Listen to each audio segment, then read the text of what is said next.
تو یہ بتا رہا تھا کہ سورۃ فاتحہ یہ ایسے نہیں کہہ دیا کہ سارے علوم اس کے اندر بند ہیں، اس لیے کہ انبیاء کرام علیہم الصلاۃ والسلام کو اللہ تبارک و تعالی نے جس طرح کے علوم عطا کیے تھے وہ صرف 3 قسم کے علوم ہیں، 3 سے باہر کوئی چوتھا علم نہیں ہے۔ انبیاء کو یہ تمام علوم جو عطا کیے گئے تھے وہ 3 قسم کے ہیں، ایک علم شریعت تھا، دوسرا علم طریقت تھا، تیسرا علم حقیقت تھا۔ یہ 3 طرح کے علوم انبیاء اکرام علیہ الصلاۃ والسلام کو عطا کیے گئے، وہ تینوں کے تینوں علوم اللہ تبارک و تعالی نے سورہ فاتحہ کے اندر ذکر فرمائے۔ اس پر میں تفصیل کر رہا ہوں کہ وہ کس طریقے سے ذکر فرمائے۔ اس لیے علم شریعت کے اجزاء ترکیبی بھی 4 ہیں، علم طریقت کے اجزاء ترکیبی بھی 4 ہیں، اور علم حقیقت کے اجزاء ترکیبی بھی 4 ہیں۔ سوال یہ ہوا آخر 4 کے عدد میں کیا خصوصیت ہے؟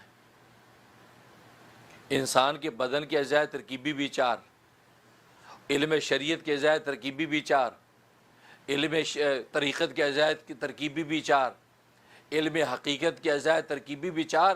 آخر 4 کے عدد میں کیا خصوصیت ہے؟ اصل میں بات یہ ہے کہ انسان کی حالتیں 4 ہی ہوتی ہیں۔ انسان دنیا کے اندر اچھا یا برا عمل کرتا ہے، اور یہ سارے کے سارے علوم انسان ہی کے لیے تو ہیں، انسان کے علم اور عمل ہی کے لیے تو یہ دنیا بنائی گئی ہے، اور انسان کی حالتیں 4 ہی ہوتی ہیں، 4 کے بعد 5ویں حالت نہیں ہے۔ یا تو دن ہوگا، یا رات ہوگی، یا یہ ظاہر ہوگا یا باطن ہوگا۔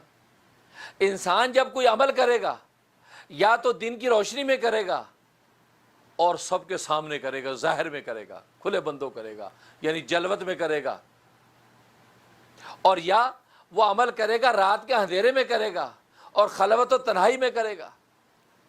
اس کے علاوہ کوئی اور حالت نہیں ہے، دن میں کرے گا یا رات میں کرے گا، سب کے سامنے کرے گا یا چھپ کے کرے گا، اس کے علاوہ 5ویں کوئی حالت نہیں۔ اور یہ 4 حالتیں انسان کی تعمیر و ترقی کے ساتھ تعلق رکھتی ہیں۔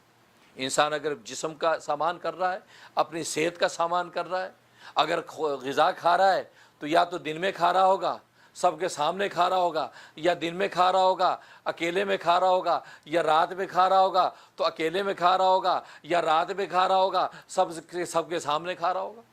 تو گویا کہ جسم کی نشو و نما کا سامان بھی ان 4 حالتوں کے علاوہ 5ویں حالت نہیں۔